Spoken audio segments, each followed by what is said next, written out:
When I learned that the villain was a merman who dropped pearls whenever he cried, I took out the discarded pregnancy test stick from the trash can and headed toward the rooftop. Well, how many bobbies do you merfolk have in one pregnancy? Do they eat fish food or baby formula? Theo Atwater, who was attempting suicide, slipped and almost fell from the 18th floor. I shook my head with a sigh. Forget it, I'll just throw the baby into the sea after giving birth. Later, when the baby was born, Theo was too scared to sleep, fearing that I would release the baby into the sea. When the female lead, Melody Carlisle, and the male lead, Reagan York, were arguing and came to see us, he was looking at our baby's swimming results and roaring, "You're one of us, merfolk. How could you be afraid of water?" Chapter 1. I knew Theo Atwater was the villain of this world, and I was the wife his grandfather arranged for him before he died. The original mission I was supposed to fulfill upon transmigrating here was to save him, but I slacked. Not only did I fail to save him, but I also squandered his money and occupied his bed. The system was completely at a loss when it saw that the corruption level remained motionless. The last time it appeared, it had coldly said, "I'll come to pick you up when the villain dies." I waited for more than half a year. Today was a good day, suitable for a burial. And Theo got his heart broken by the female lead, Melody Carlisle, and climbed up to the rooftop alone.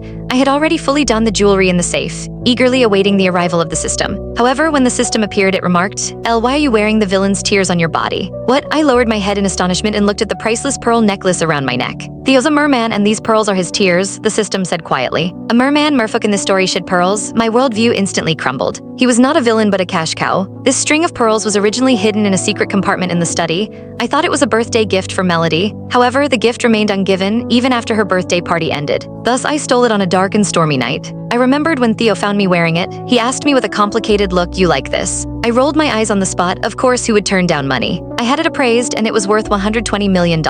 Now that I thought about it, his expression at the time meant he was enlightened by the fact that I liked his tears. System, I think he can still be saved. I ripped off the pearl necklace, took out the pregnancy test from the trash can, and rushed to the rooftop. Theo had already climbed over the railing, half his body dangling 18 floors high. Out of breath, I held up the pregnancy test. Wait, well, how many bobbies do you merfolk have in one pregnancy? Do they eat fish food or baby formula? He slipped and nearly fell from the 18th floor. He clung tightly to the railing, half his body dangling over the edge. What did you say? You don't want to take responsibility? I was somewhat disappointed, thinking that I had made things worse by telling him. Forget it, I'll just throw the baby back into the sea after they're born. It had happened after he got drugged. He might not even remember it. Before I finished speaking, a dark figure had already flipped back over the railing and pinned me firmly against the wall. How dare you? His eyes blazed with fury. Meanwhile, I secretly curled my lips into a smile and let out a sigh of relief. I had secured my cash cow. After returning from the rooftop, Theo seemed completely out of sorts. Chapter 2. Theo settled me in the bedroom before turning around to enter the study. He locked the door from the inside. I pressed against the door and heard a rapid conversation from behind it.